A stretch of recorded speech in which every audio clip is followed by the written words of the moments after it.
우리가 읽은 본문은 베드로가 죽은 다비다를 살린 일을 말씀하고 있습니다. 오늘 본문에는 욥바라고 하는 곳에 사는 다비다라고 하는 여인이 나옵니다. 다비다는 아람어고 헬라어로는 도르가라고 합니다.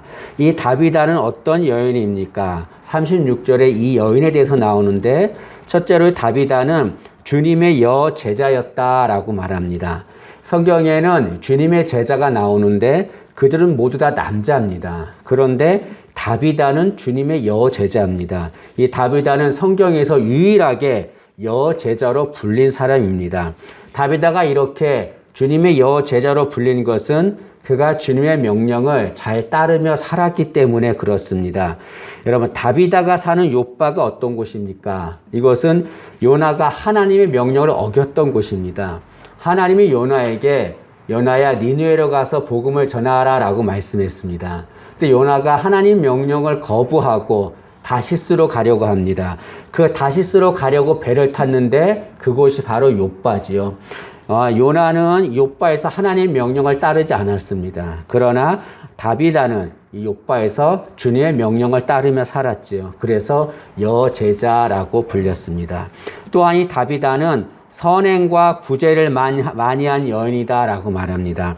이 다비다는 과부들에게 속옷과 겉옷을 만들어주는 일을 했습니다. 이 당시에 과부들은 경제적으로 많이 어려웠습니다. 때문에 옷을 구입하는 것이 쉽지 않았습니다. 다비다는 그렇게 경제적으로 어려운 과부들에게 옷을 만들어 속옷과 겉옷을 만들어 주었죠. 그렇게 선행과 구제를 했습니다. 다비다는 주님의 명령을 잘 따르고 선행과 구제를 하는 여인이었습니다. 그런데 오늘 본문에 보니까 그런 다비다가 병이 들어 죽었다라고 말합니다. 이 말씀을 읽으면 우리가 이해가 되지 않습니다. 다비다 같이 주님의 명령을 잘 따르고 선행과 구제를 한 사람, 이런 사람은 오래 잘 살게 해주어야지 어떻게 이런 사람이 병들어 죽게 하는가, 이해가 되지 않습니다. 우리도 신앙생활 할 때 열심을 다해 신앙생활 했어요. 열심히 예수님 섬기고 열심히 믿음으로 살았습니다. 그런데 어려움을 당할 때가 있습니다. 이해가 되지 않지요. 열심을 다해서 주님 섬기고 믿음으로 살았는데 어려움을 당합니다. 그럴 때 이해를 못하는 거예요. 왜 이럴까? 그리고 나중에 주님께 원망하고 주님께 불평하게 되는 거죠. 그런데 여러분, 우리가 기억해야 할 것이 있습니다. 그것은 내가 지금 당하는 것이 끝이 아니라는 거죠. 내가 지금 어려움을 당하고 있지만 나중에 주님은 그것을 선으로 이루어 주십니다. 로마서 8장 28절은 이렇게 말합니다. 우리가 알거니와 하나님을 사랑하는 자, 곧 그의 뜻대로 부르심을 입은 자들에게는 모든 것이 합력하여 선을 이루느니라 라고 말합니다. 이게 말씀 보니까 모든 것이 합력하여 선을 이룬다라고 말합니다. 이 모든 것에는 좋은 일만 포함되지 않습니다. 좋지 않은 일, 어려운 일도 포함되는 거죠. 그런데 그 모든 것들을 하나님은 어떻게 하시는가? 합력해서 선을 이루신다라고 말씀합니다. 여러분, 지금 어려움을 당한다고 그 어려움만 바라보지 마세요. 주님께서 선하게 이루실 미래를 바라보는 우리가 되어야 될 줄로 믿습니다. 지금 당하는 어려움이 절대로 끝은 아닙니다. 이렇게 다비다가 병이 들어 죽었습니다. 그러자 사람들은 그녀의 몸을 씻어서 그를 다락방에 누웠습니다. 그리고 베드로에게 사람을 보내서 빨리 와서 지체 말고 와달라고 간청하게 합니다. 베드로는 그들의 간청을 듣고 다비다가 죽어있는 다락방을 올라갑니다. 베드로가 다락방에 올라가자 과부들이 거기서 슬퍼하고 있었습니다. 그 슬퍼하는 과부들, 그러나 베드로는 다비다를 위해서 슬퍼하지 않고 기도했습니다. 여러분, 여기 보시면 다비다가 죽자 두 가지의 모습이 생겼습니다. 하나는 과부들인데요. 이들은 다비다가 죽자 슬퍼하기만 했습니다. 근데 베드로는 어떻게 했습니까? 죽은 다비다를 위해서 기도한 거죠. 우리도 어려움이 있을 때가 있습니다. 문제가 있을 때가 있죠. 그럴 때 슬퍼하기만 하는 사람이 있습니다. 그리고 또 기도하는 사람이 있습니다. 여러분, 어떤 사람이 돼야 됩니까? 문제가 생길 때 슬퍼하기만 하면 절대로 기적은 일어나지 않습니다. 어떻게 해야 기적이 일어납니까?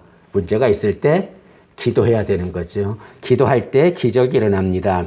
여러분, 다비다는 다락방에 누워 있는데 이 죽은 다비다가 누워 있는 다락방, 이 다락방은 절망의 자리입니다. 그런데 이 절망의 다락방에서 베드로가 기도하자 거기서 기적이 일어났습니다.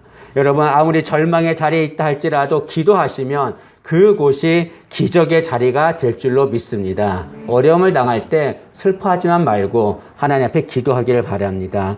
특히 베드로는 다락방에서 기도하여 기적을 체험한 자였습니다. 예수님이 부활하시고 나서 세상에 계시다가 승천하셨어요. 예수님이 승천하자 이 베드로와 제자들은 두려웠습니다. 이제 앞으로 어떻게 살까 두려웠습니다. 그리고 그들은 다락방에 모였습니다. 그들이 모인 다락방은 절망의 자리였습니다. 그런데 그 절망의 다락방에서 이들이 열심을 다하여 기도했습니다. 그러자 어떤 일이 일어났습니까? 불같이 바람같이 성령의 역사가 임했습니다. 기도하자 그 절망의 다락방이, 그 절망의 자리가 기적의 자리가 된 거지요.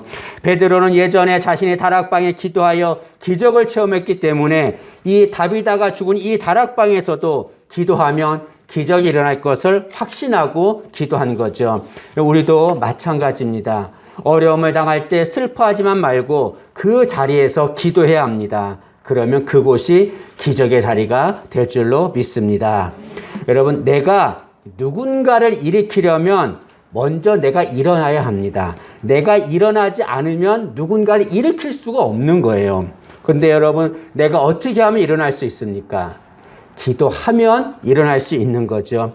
오늘 본문에 보면 이 일어나라고 하는 단어가 여러 번 나옵니다. 이런 말씀을 한번 보시면 39절 말씀 보시면 39절에 베드로가 일어나라고 말합니다. 또 40절에 보시면 베드로가 사람을 다 내보내고 무릎을 꿇고 기도하고 돌이켜 시체를 향하여 이르되 다비다야 일어나라 라고 말합니다. 그리고 그가 눈을 떠 베드로를 보고 일어나 앉는지라 라고 말합니다. 41절도 보시면 베드로가 손을 내밀어 일으키고 라고 말합니다. 여기 보면 일어나 라고 하는 단어가 많이 나오는데 이 말씀에서 주체는 누굽니까? 이 말씀의 주체는 베드로입니다. 이것은 베드로가 일어났기 때문에 다비다를 일으켜 세운 거죠. 근데 여러분, 베드로는 어떤 자였습니까? 베드로는 주님을 모른다고 3번 부인한 사람이었습니다. 예수님이 십자가에 다리실 때 도망갔던 자였습니다. 그런 주님을 모른다고 부인하고 도망갔던 베드로, 그는 누군가를 일으킬 만한 능력이 없는 자였습니다. 그런데 그런 자가 어떻게 죽은 다비다를 일으켜 세울 수 있었습니까? 기도했기 때문에 그러는 거죠, 여러분. 베드로는 오순절날 성령을 받았습니다. 성령을 충만히 받은 후에 그는 기도의 사람이 되었습니다. 그는 시간을 정해놓고 날마다 주님 앞에 나가 기도했죠. 그가 기도하자 그는 영적으로 일어났고 그리고 다비다를 일으켜 세울 수가 있습니다. 이런 마찬가지로 우리가 기도하면 우리는 영적으로 일어나게 되는 거죠. 내가 일어나면 내가 누군가를 일으켜 세울 수 있습니다. 내가 일어나면 우리 가정을 일으켜 세울 수 있는 거죠. 내가 일어나면 어려운 이웃들을 일으켜 세울 수 있는 겁니다. 어떻게 하면 일어날 수 있습니까? 기도하면 일어날 수 있게 되는 거죠. 근데 이렇게 말하는 사람이 있습니다. 아무리 기도해도 일어날 수 없습니다. 아무리 기도해도 변화가 생기지 않습니다. 아무리 기도해도 기적이 일어나지 않습니다. 라고 말한 이들이 있습니다. 그런 자들을 위해서 베드로가 어떻게 기도해야 되는지를 알려줍니다. 베드로는 이렇게 기도해야 기적이 일어난다라고 알려주는 거죠. 그것이 40절에 나와 있습니다. 첫째로 어떻게 해야 기적이 일어납니까? 주님께만 집중하고 기도해야 합니다. 오늘 말씀에 보면 베드로는 기도할 때 사람들을 다 내보내고 기도합니다. 베드로가 사람들을 내보낸 이유가 무엇입니까? 주님께 집중하기 위해서 그런 거죠. 여러분, 사람들이 옆에 있으면 그 사람들을 의식하게 돼요. 그러면 주님께 집중해서 기도할 수 없게 됩니다. 그래서 사람들을 다 내보낸 거죠. 여러분, 우리도 마찬가지입니다. 기도할 때 주님께 집중하고 기도해야 됩니다. 여러분, 기도할 때 우리가 문제를 놓고 기도하잖아요. 근데 우리가 좀 실수하는 게 있는데 문제를 놓고 기도하는데 기도할 때 그 문제에 집중하고 기도하는 때가 있습니다. 그러면 뭐가 되냐면 그 문제가 하나님이 돼버려요. 그것이 문제의 우상화라고 합니다. 여러분, 문제가 하나님이 되면 아무리 기도해도 기적은 일어나지 않습니다. 기적은 누가 일으킵니까? 문제가 일으키는 것이 아니에요. 예수님이 기적을 일으키는 겁니다. 때문에 우리는 기도할 때 문제에 집중하는 것이 아니라 주님께 집중해야 됩니다. 힘들고 어렵지요. 이 문제 때문에 많이 아프죠. 그러나 그 문제를 다스리시는 분이 하나님이세요. 그 문제보다 크신 분이 하나님이십니다. 그 하나님께 집중하며 기도해야 합니다. 그럴 때 기적의 역사가 일어나게 되죠. 또한 기도할 때는 간절하게 기도해야 됩니다. 이 당시에는 기도할 때는 다 서서 기도했습니다. 또 우리는 눈을 감고 기도하지만 이 당시에는 서서 다 눈을 뜨고 기도했습니다. 또 오늘 본문에 보면 베드로는 무릎을 꿇고 기도했다라고 말합니다. 무릎을 꿇고 기도했다고 하는 것은 간절하게 기도했다는 것을 말하죠. 예수님께서 잡히시기 전날에 겟세마네 동산에서 기도하셨습니다. 주님은 기도하실 때 무릎을 꿇고 기도하셨다라고 말합니다. 간절하게 기도하신 거죠. 얼마큼 간절하게 기도했습니까? 땀방울이 핏방울 되도록, 다시 말하면 혈관이 터지도록 예수님은 그렇게 간절하게 기도하셨습니다. 우리도 기도할 때 간절한 마음으로 기도해야 합니다. 시편 42편 1절은 이렇게 말합니다. 하나님이여 사슴이 시냇물을 찾기에 갈급함 같이 내 영혼이 주를 찾기에 갈급하니이다. 이 말씀은 하나님 사슴이 시냇물을 간절히 찾듯이 제가 하나님을 간절히 찾습니다. 그런 말이죠. 여러분, 사슴이라고 하는 짐승은 열이 많아서 물을 마시지 않으면 살 수 없는 짐승입니다. 때문에 사슴은 늘 시냇가를 찾습니다. 그런데 그 사실을 사슴이 물 없이 살 수 없다는 것을 맹수들과 사냥꾼이 알아요. 그래서 사슴을 잡으려고 시냇가에 숨어 있습니다. 그런데 사슴도 맹수와 사냥꾼이 자신들을 잡으려고 숨어 있다는 걸 알아요. 그걸 알면서도 사슴은 시냇가를 갑니다. 왜 그렇습니까? 물을 마시지 않으면 죽기 때문에 그렇습니다. 간절함으로 시냇가를 찾는 거죠. 여러분, 우리도 사슴이 이렇게 자신이 죽을 줄 알면서도 간절함으로 시냇가를 찾는 것처럼 우리도 간절하게 하나님 앞에 나가 기도해야 될 줄로 믿습니다. 간절함으로 기도해야 되는 거죠. 이렇게 베드로는 주님께 집중하며 기도했습니다. 그리고 간절하게 기도했습니다. 그래서 어떻게 했습니까? 죽은 다비다가 다시 살아나게 된 거죠. 우리도 이렇게 주님께만 집중하고 기도해서 또 간절히 기도해서 이런 다비다가 살아나는 기적을 체험하기를 진심으로 소망합니다.